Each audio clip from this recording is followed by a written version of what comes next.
안녕하십니까. BFBS 뉴스입니다. 우리 대학은 지난 6월 8일 오후 2시부터 7시까지 총 5시간 동안 만호 오디토리움에서 총정 후보자 정책 설명회를 개최하였습니다. 이 후보자는 러시아 언어 통상 전공 이재욱 교수, 아랍지역학과 하병주 교수, 동남아 창의융합학과 김홍구 교수, 외교 전공 송기섭 교수, 전자로봇공학과 이정배 교수, 유럽지역통상학과 김훈 교수, 총 6명의 후보자로 구성되었습니다.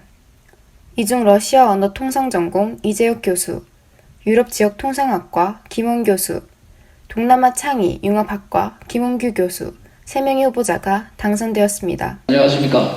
러시아 언어 통상의 이재혁입니다.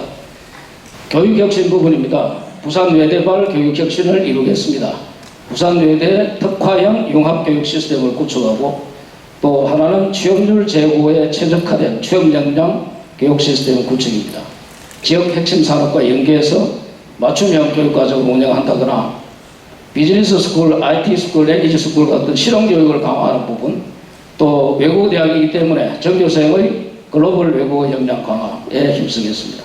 민주총장으로 선출되는 게 중요하고 또 압도적 지지를 되는 것이 중요한데 끊임없이 설득하고 또 타 대학의 경우를 원용해서 좀 정상적인 대학이 되도록 16억 정도 되는 법정 부담금, 이건 법에서 정해져 있으니까 내는 게 타당하다는 걸 끊임없이 제기할 수밖에 다른 도리가 있을까.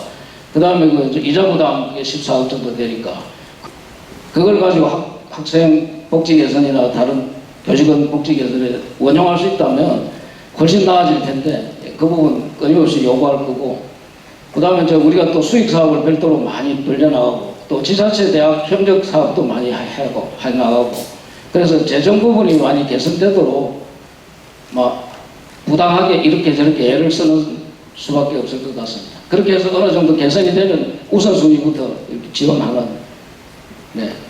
그런 생각을 가지고 있습니다. 안녕하십니까. 제10대 부산외국어대학교 총장 후보로 나선 유럽지역통상학과 김원입니다. 가장 피로감이 많은 것 중에서 교수님들과 학생들은 잦은 편제기 편입니다. 우리가 국고 사업을 따기 위해서 그 사업의 목적에 맞춰서 그게 꼭 나쁘다는 것은 아닙니다. 해야죠. 하지만 그러다 보니까 사실은 교육이나 우리가 나아갈 방향을 잃고 많은 것들을 해서 필요한 것도 사실입니다. 그래서 이제는 국고 사업들을 반드시 수행해야 되지만 옛날처럼 정말 1등, 2등, 3등을 가려서 뽑는 것이 아니기 때문에 우리가 기본에 충실하다면 국고 수행을 할 수 있습니다. 그래서 그렇다면 정말 이제 우리 대학에 맞는 편제와 이런 것들을 만들어야 되지 않을까 이렇게 생각을 합니다. 그래서 현재 진행되고 있는 것들에 저는 동의하는데, 일단 그 학과제로 지금 돌아가고 있지 않습니까? 그래서 기본에 충실한 교육 편제를 해야 되고 전공 정체성을 강화하는 편제가 되어야 되겠다.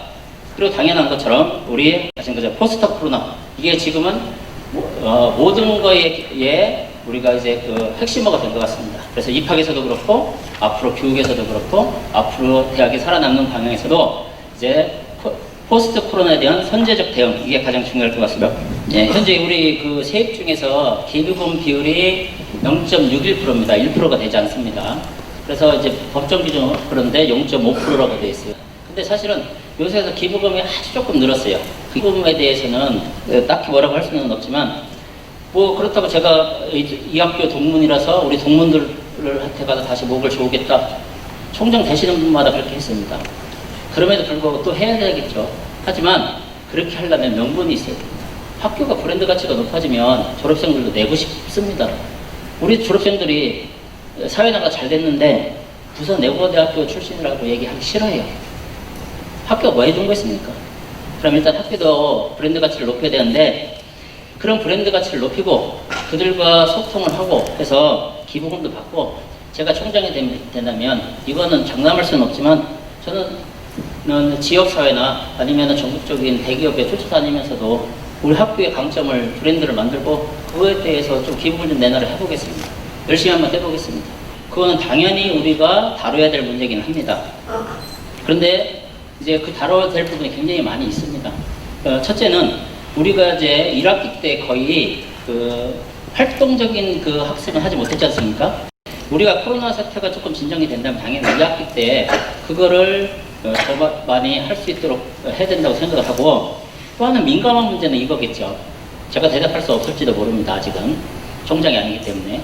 코로나 사태로 인해서 등록금의 일부 반환을 다른 학교들에서 얘기를 하고 있습니다. 그래서 실질적으로 뭐 10만 원 주고 20만 원 주고 이렇게 얘기를 하는데, 저도 여러분들의 표를 얻기 위해서 줘야죠 이렇게 하기는 싫습니다. 왜냐면 이거는 여러 가지 재정적인 문제도 있고, 특히 이제 이 코로나 사태로 인해서 그럼 학교가 온라인에서 여러 가지 처음 하다 보니까 질적인 문제도 있고 하지만 놀고 먹은 건 아니라고 생각합니다. 더 돈이 많이 드는 부분도 있어요. 그러니까 우리 돈 많이 들었으니까 니들 못 주겠다 이런 건 아닙니다. 그러나 그렇다면 어떻게 합리적으로 그걸 보상을 할 거냐? 보상은 해야죠. 왜? 어쨌든 간에 이런 사태로 해서 학생들이 피 같은 부모님의 등록금을 냈는데 어떻게 할 거냐는 우리가 논의해보고 학생들과 논의를 해서 합의를 해야 될 거라고 생각하지만, 우리가 얼핏 생각하면 우리가 여러분들이 발전할 수 있는 교육 프로그램이라든지 아니면 모두한테 주는 방법도 있겠지만, 그런 것들을 가지고서 정말 코로나로 사태로 인해서 가정 형편이나 아니면 학업을 지속하기 어려운 학생들이 발생한다면 그런 학생들 좀 지원하는 것이 오히려 효과적이지 않을까라는 생각도 하고. 여러분 안녕하십니까? 저는 부산 외국어대학교 동남아 창의융합학부의 김원무 교수입니다. 편제 개편에 있어서는 물론 입학 수요가 중요하긴 하겠습니다만은 중장기 발전 계획에 따라서 우리 대학의 특성화를 살릴 수 있는, 그리고 저는 학과나 학부가 절대 반대하면 하지 않겠습니다. 교육 행정에 있어서는 교육 환경 개선을 위해서 노후화된 장비를 교체하고 확충하겠습니다. 공간조정위원회를 운영을 해서 학내 유휴공간의 전면 검토를 하겠습니다. 또 친환경적 교내 순환 교통수단을 도입을 하도록 하겠습니다. 교내에서 우리 본관까지 왔다 갔다 할 수 있는 그런 전동차를 운영을 하려고 생각을 하고 있습니다. 이번에 코로나19 사태로 인해 가지고 비대면 수업이 중요성이 떠오르고 있습니다. 비대면 수업 운영을 위해서 온라인 수업 지원팀을 강화하도록 하겠습니다. 학생들의 진로와 또 취업 체계를 강화하겠습니다. 학생들을 위해서 재학생 원스톱 서비스 강화를 위해서 학생 지원처를 부활하도록 하겠습니다. 학생 취업을 위해서는 각국의 무역 투자 관광 사무소를 교내에 유치하고 해외 거점 사무소를 개설해서 우리 학생들 취업뿐 아니라 신입생 유치에 힘쓰도록 하겠습니다. 효과적인 신입생 유치를 위해서 무엇보다도 해외 교류 프로그램을 적극적으로 홍보하도록 하겠습니다. 뿐만 아니라 외국생 유치를 위해서도, 외국인 유학생 유치를 위해서도 기존에 이제 우리가 외국인 유학생을 유치해오는 그런 그 대학 이외에, 그런 나라 이외에 더욱더 이런 것을 유치 국가나 학생들을 또 확대시키도록 하겠습니다. 그 교내 그 환경, 미화 이런 관련돼 가지고 저기 지금 그 운동장에서 저쪽 위에 운동장에서 내려오는데 그 급경사가 돼 있죠. 거기는 나선형 뭐 계단을 만든다는 말씀을 드렸었고, 그 다음에 이제